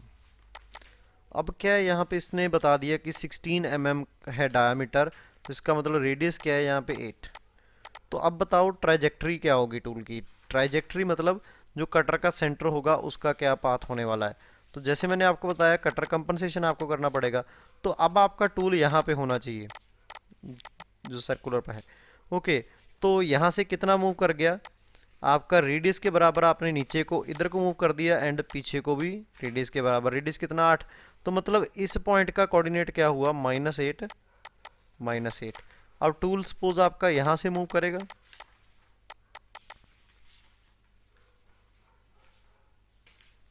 And then यहाँ पे जाएगा। अब जैसे ही यहाँ पे पहुंचा टूल, तो ये पॉइंट कितना, 100 से आगे चला गया कितना, इक्वल टू रेडियस, तो यहाँ से 108। ओके, एंड यहाँ से तो नीचे ही है, तो ये कितना है, -8, तो 108 -8। अब आपका टूल आगे को चल पड़ेगा, एंड यहाँ जाके भी इसको आगे जाना पड़ेगा, तो यहाँ पहुँच गया। अब यहाँ पे तो है एक्चुअली कितना 50, लेकिन 50 से रेडियस के बराबर ऊपर चला गया, तो 58, एंड यहाँ पे 100 है, तो 100 का कितना था 108, तो 108 एंड 58। जैसे ही टूल यहाँ आएगा तो सिमिलरली आप इसको भी चेंज कर दोगे। मीनिंग क्या है इसका, -8 एंड इसका 58। तो अकॉर्डिंग टू द ऑप्शन ये वाला आपका करेक्ट आंसर हो जाएगा। ओके, आई होप आपको ये भी समझ में आ गया होगा। नाउ नेक्स्ट जो हम लोग डिस्कस करने वाले हैं, सो फ्रेंड्स नेक्स्ट जो टॉपिक है हमारे पास, बेसिकली वहाँ से आपके पेपर में न्यूमेरिकल्स आते हैं। ओके, तो डिस्कस करते हैं ओपन लूप सिस्टम जो आपके पास है, एंड इसका क्या क्या क्राइटेरिया है। तो यहाँ पे आप देखो ओपन लूप कंट्रोल सिस्टम। अब जो CNC मशीन का वर्किंग होता है उसको ये एक्सप्लेन करता है बेसिक क्या होता है। ओके, जैसे हम लोग बात करें, सबसे पहले क्या होगा, एक stepper motor. Okay, stepping motor आपके पास। अब स्टेपिंग मोटर का क्या मीनिंग है, अगर सपोज मैं ये मोटर का डायग्राम बनाऊँ, ये मोटर है। ओके, एंड ये मोटर का शाफ्ट है। अब अगर इसका मैं साइड व्यू देखूंगा, मतलब इस तरफ से अगर मैं देखूंगा, देन ये शाफ्ट मेरे को ऐसा नजर आएगा।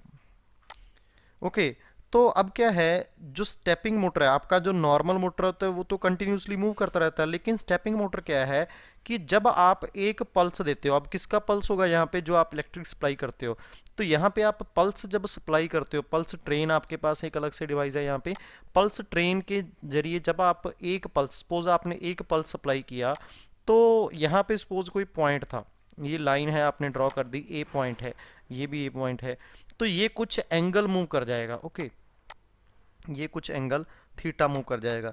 जब आप नेक्स्ट पल्स दोगे तो दोबारा से ये कुछ एंगल मूव करेगा, जब नेक्स्ट पल्स दोगे तो दोबारा से ये एंगल थीटा मूव करेगा। तो इसका मतलब क्या है कि ये नंबर ऑफ पल्सेस के अकॉर्डिंग कुछ एंगल मूव करता है, इसीलिए इसको स्टेपिंग मोटर बोलते हैं। अब स्टेपिंग का मीनिंग क्या है कि एक पल्स में एक स्टेप, ये जो स्टेप है इसका मीनिंग ये एंगल। ओके, तो एंगल को स्टेप बोलते हैं, एंड जो मोटर है उसको स्टेपिंग मोटर बोलते हैं। अब मोटर जब स्टेपिंग मोटर मूव करेगा, देन मोटर शाफ्ट मूव करेगा। Okay, and motor shaft suppose AM RPM के ऊपर मूव कर रहा है। ओके, एंड AM रोटेशन उसने रोटेट किया, ऐसे आप बोल सकते हो। उसके बाद आपने गियर बॉक्स G लगा के रखा है। ओके, गियर बॉक्स G लगा के रखा है।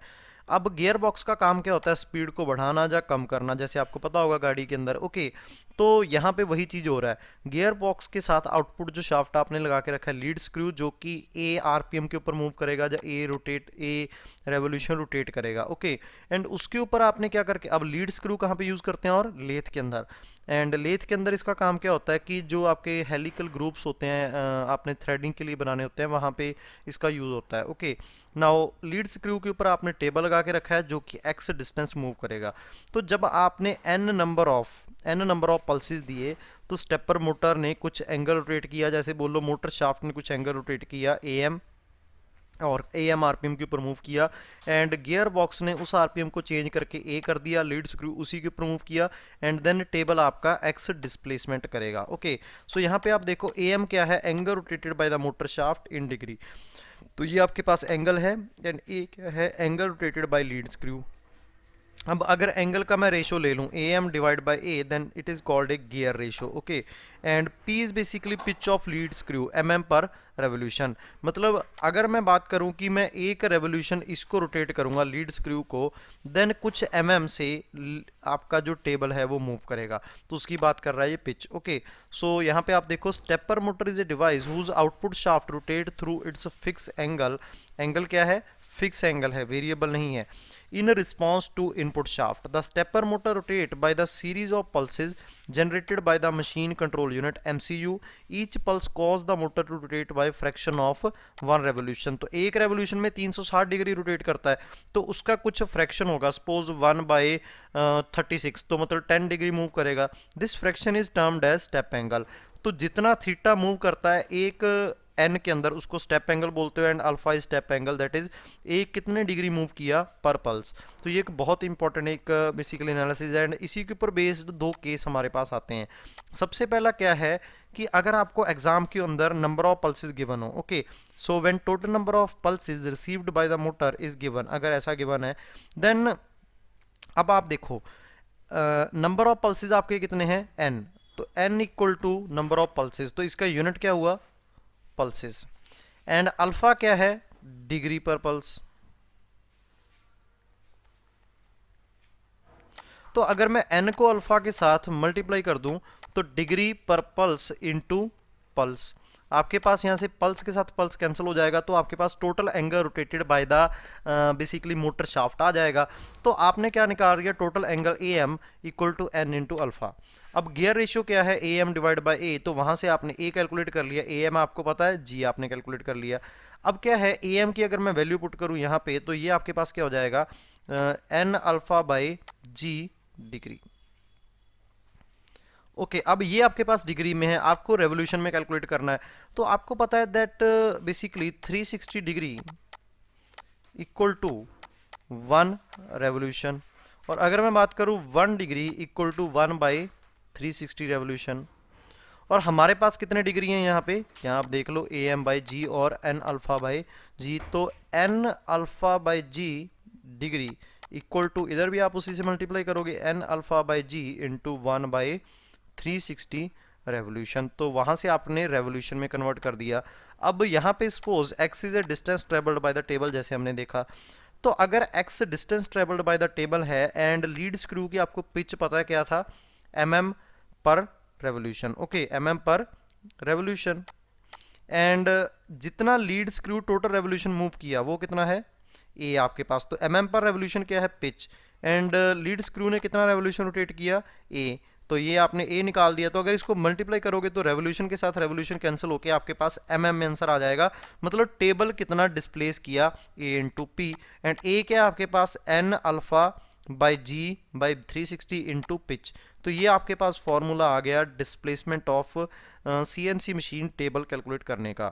अब सपोज एक पल्स अगर रिसीव होती है हमारे पास, ओके, अगर एक पल्स रिसीव होती है, तो अगर आपके पास एक पल्स रिसीव होगी जो कि मिनिमम है, उससे कम तो पल्स हो ही नहीं सकती, देन यहाँ पे फॉर्मूला क्या मॉडिफाई हो जाएगा, alpha P by G 360। Okay, तो alpha P by G 360 degree. अब ये क्या है कि आपका टेबल अब अगर पल्स मिनिमम एक रिसीव हो सकती है, उससे कम नहीं हो सकता, तो उसके कॉरस्पॉन्डिंग जो एक्स आएगा डिस्प्लेसमेंट ऑफ टेबल, वो भी मिनिमम आएगा। इसका मीनिंग, मिनिमम का मीनिंग क्या है यहाँ पे कि एक्यूरेसी, कि मिनिमम इतना टेबल मूव कर सकता है। अब जितना कम मूव करेगा टेबल पर रेवोल्यूशन में, उतना ज़्यादा एक्यूरेट होगा। ओके, सपोज आपने क्या करना है, किसी मशीन से कटिंग करनी है 0 पॉइंट, बेसिकली ऐसा बोल दो आप 10 माइक्रोन की। ओके, 10 माइक्रोन का स्लॉट बनाना आपने, लेकिन टेबल आपका मूव करता है बेसिकली ओनली मैक्सिमम, मिनिमम जो मूव करता है वो 100 माइक्रोन, तो आप इतना स्लॉट बना ही नहीं सकते। ओके, तो इसीलिए आपको क्या है, बेसिकली जो कम से कम अगर बीएलयू होगा तो ज़्यादा एक्यूरेट आपकी मशीन होगी। इसको बोलते हैं बेसिक लेंथ यूनिट बीएलयू। तो पेपर में यहाँ से बहुत ज़्यादा क्वेश्चन आता है। अब अगर इस फॉर्मूले में जी आपको ना गिवन हो, then you can assume it equal to 1। Okay, now second case आपके पास क्या है कि अगर आपको वेलोसिटी ऑफ टेबल कैलकुलेट करनी हो तो कैसे कैलकुलेट करोगे। If pulses are transmitted by the pulse generator at certain frequency which drive the table. Okay, अब इसका मीनिंग क्या है, पहले हमने देखा कि पल्स जनरेटर ने जो नंबर ऑफ पल्सेस सेंड की n equal to 1 2 3 and so on. अब सपोज पल्स जनरेटर जो पल्सेस जनरेट कर रहा है वो किसी फ्रीक्वेंसी के ऊपर, number of pulses per second, मतलब पर टाइम के, पर यूनिट टाइम में आपका जनरेट कर रहा है। तो सपोज हमने उसको ज्यूम कर लिया एफपी। एफपी क्या है, pulse train frequency, pulses per second. अब अगर इसको मैं एंगल के साथ मल्टीप्लाई करूं अल्फा के साथ, तो पल्स पर सेकेंड, ये फ्रीक्वेंसी इंटू अल्फा क्या है, डिग्री पर पल्स, जिसको स्टेप एंगल बोलते हो। तो ये कैंसिल होकर आपके पास क्या आ जाएगा, डिग्री पर सेकंड। अब डिग्री पर सेकंड को अगर मेरे को बेसिकली, अब ये है एम मोटर शाफ्ट का, अगर मैं बात करूं यहाँ पे लीड स्क्रू की, देन एम बाई जी आपके पास आ जाएगा। अगर डिग्री पर सेकंड को मैं रेवोल्यूशन पर सेकंड में करना चाहता हूं तो 1/360 से मल्टीप्लाई करूंगा तो आपके पास ए आ जाएगा। अब अगर टेबल स्पीड मेरे को निकालनी है, then simply v equal to A into P. A आपके पास क्या है, ए आपके पास क्या है, सिंपली जो लीड स्क्रू का रेवोल्यूशन पर सेकंड, एंड पी क्या है, pitch of lead screw. Okay, तो वेलोसिटी की अगर मैं बात करूं यहां से, तो आप कैलकुलेट कर सकते हो, बिकॉज ए की वैल्यू आपके पास क्या है, फ्रीक्वेंसी इंटू अल्फा। तो अगर आप पूरा एनालिसिस देखोगे, पूरा एनालिसिस वही है, बस आपने क्या कर दिया, एन की प्लेस के ऊपर आपने एफ भी रख दिया, एंड देन आप यूनिट से इस रिलेशन को ड्राइव कर सकते हो। तो यहाँ पे आप देखोगे रेवोल्यूशन के साथ रेवोल्यूशन कैंसिल, एम पर second, this is velocity of table. तो यहाँ से न्यूमेरिकल अगर आपके पेपर में बेसिकली फ्रेम करना हो तो बहुत अच्छा किया जा सकता है। ओके, तो फर्स्ट टॉपिक ये है जहाँ से न्यूमेरिकल आता है, एंड सेकंड आपका एक we can say transformations and 2D transformations वहाँ से आता है। अब यहीं से मैं आपको एक बता दूँ, कून्स सरफेस क्या होता है। अगर कोई सरफेस 4 कर्व्स ने ऐसे करके जनरेट किया हो, जैसे आप देख सकते हो ये आपका कर्व है, ये कर्व है, 4 कर्व्स ने पैच लगाया है कोई। ओके, तो सपोज क्या है, आपने अगर ऑटोकैड नहीं, सॉलिड वर्क्स अगर आपने चलाया, सपोज ये कुछ ऐसा आपके पास है। ओके,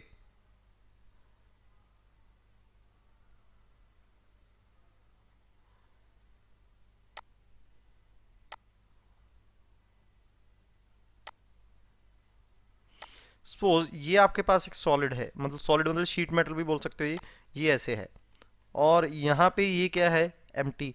तो यहाँ पे आपको इसको क्या करना है, बंद करना है। तो जब आप कैड कैम में बात करोगे, तो जहाँ पे 4 कर्व्स हों आपके पास, एक ये हो गया, सेकंड ये, एंड थर्ड सपोज ये है, एंड फोर्थ ये, तो 4 सरफेसेस को यूज करके अगर एक सरफेस को बंद करना है, आपने पैच लगाना है, तो उसको आप कून्स पैच बोलते हो। ओके, नाउ ये इस तरह का कुछ क्वेश्चन आएगा, in point to point control NC machine the slides positioned by integral mounted stepper motor drive if the specification of motor 1 degree per pulse. इसका मीनिंग क्या है, 1 degree per pulse, alpha given है आपको, and the pitch of the lead screw is this mm। Okay, so ये आपके पास pitch है 3.6 mm per second, we can say pitch.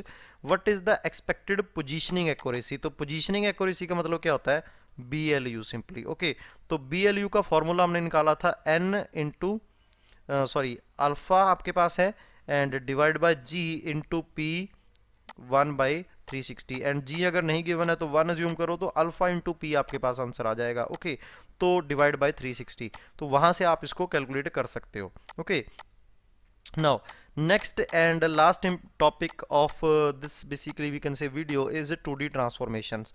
तो ट्रांसफॉर्मेशंस का मीनिंग क्या होता है, कई बार आपने देखा होगा कि आपने ये ऑब्जेक्ट बनाया, ऑटो कैड के अंदर, आप उसको जूम करते हो 2x करके लिखते हो, वो डबल हो जाएगा ऐसे करके।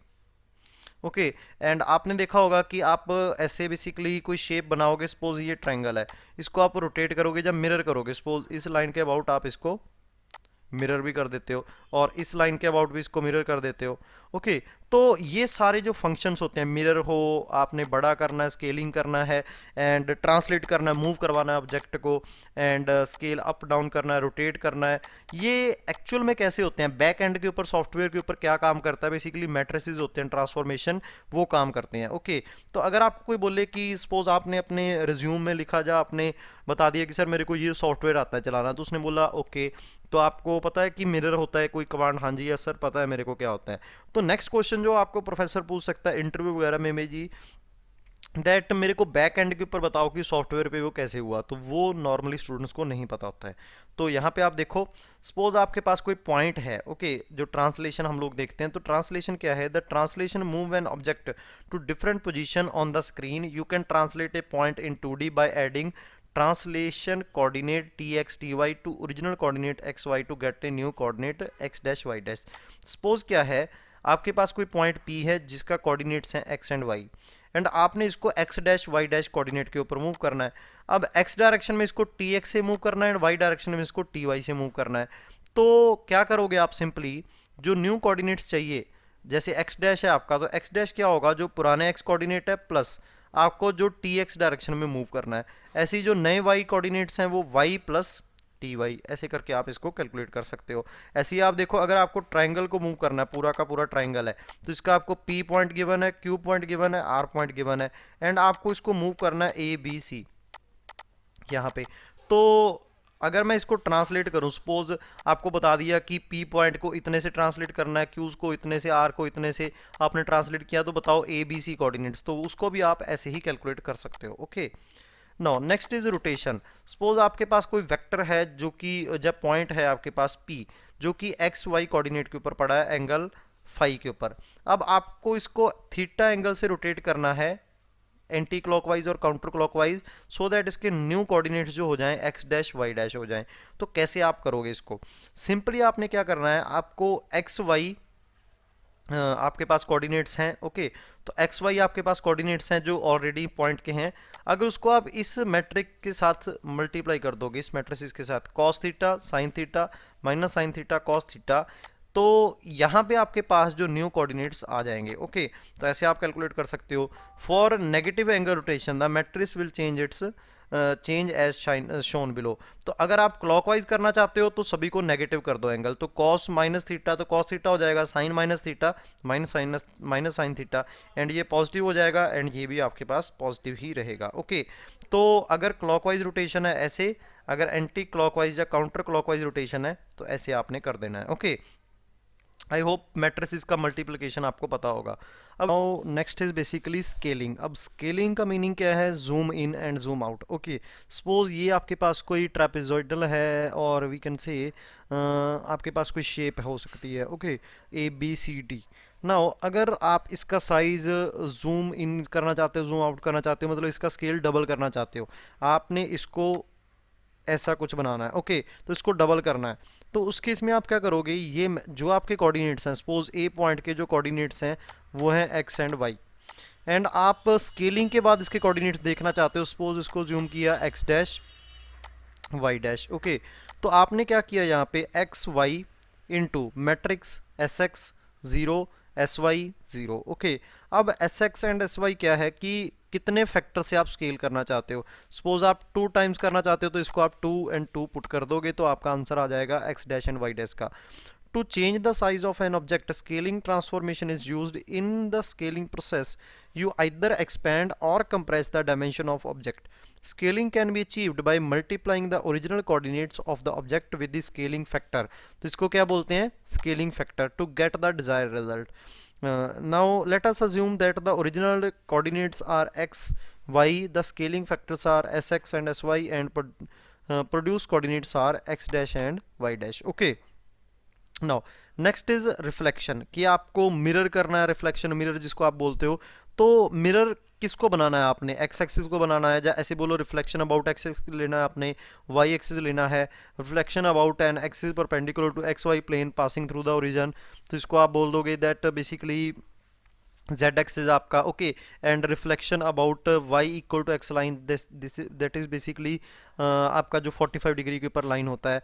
तो अगर आप एक्स एक्सिस के अबाउट लाइन लेना चाहते हो तो आपके जो कोऑर्डिनेट्स हैं, सपोज अगर मैं यहाँ पे बात करूँ दैट जो आपके कोऑर्डिनेट्स हैं एक्स वाई एंड जो भी आपका जेड कोऑर्डिनेट है, अगर 2D में बात करोगे तो यहाँ पे 0 आ जाएगा। तो आपको इसको इसके साथ मल्टीप्लाई करके आपको न्यू कोऑर्डिनेट्स मिल जाएंगे, X dash Y dash and 0, okay. तो ये आपके पास फैक्टर हो जाएगा। नाउ अगर हम लोग बात करें यहाँ पे दैट बेसिकली रिफ्लेक्शन अबाउट, अगर आपको वाई एक्सिस लेना है देन आपका मैट्रिक्स ये हो जाएगा। ऐसे ही आपका reflection about line passing through X Y plane and basically line perpendicular to the X Y plane and passing through the origin, then आपका मैट्रिक्स ये हो जाएगा। ऐसे ही अगर हम लोग बात करें reflection about line Y equal to X, then आपका मैट्रिक्स ये हो जाएगा। अब पेपर में आपको न्यूमेरिकल भी आ सकता है कि इसका आप इस एक्सिस के अबाउट बनाओ, अदरवाइज आपको बोलेगा कि ट्रांसफॉर्मेशन मैट्रिक्स बता दो। तो आपको उस केस में ये ट्रांसफॉर्मेशन मैट्रिक्स वगैरह याद होना चाहिए, ओके। तो इसका आप फंडा ये याद रख सकते हो, एक्स एक्सिस के अबाउट रिफ्लेक्शन लेना है तो एक्स तो पॉजिटिव आएगा ही, जेड भी आपका पॉजिटिव, वाई नेगेटिव आ जाएगा, क्योंकि 2D में बात कर रहे हैं तो जेड का तो बात भी नहीं करेंगे। अगर वाई के अबाउट लेना है तो एक्स नेगेटिव हो जाएगा, ये पॉजिटिव हो जाएंगे। एंड अगर हम लोग बात करें बेसिकली जेड एक्सिस के अबाउट, तो जेड पॉजिटिव रहेगा, ये दोनों नेगेटिव हो जाएंगे। तो ये थोड़ा एक बेसिकली केस ऐसा बन जाएगा। एंड इस केस में आपको ये इंपॉर्टेंट है, याद रखना पड़ेगा कि कैसे कैसे इसको आपने बनाना है, okay. Now this is all about the basically numeric control and CNC machining. I hope आपको ये पूरा समझ में आ गया होगा। इसके नोट्स आपको इसके बेसिकली मैं आपको योर पीडिया पैनल के ऊपर शेयर कर दूंगा। एंड जैसे मैंने आपको बताया ये फ्री ऑफ कॉस्ट आपके लिए है, so that you can score और we can say minimum qualify the GATE exam, okay. So अगर आपको कोई भी इसके रिगार्डिंग डाउट है then you can personally message me और मेल मी, और you can contact me through your Pedia Education. So thank you very much friends, keep learning with your Pedia Education. Thank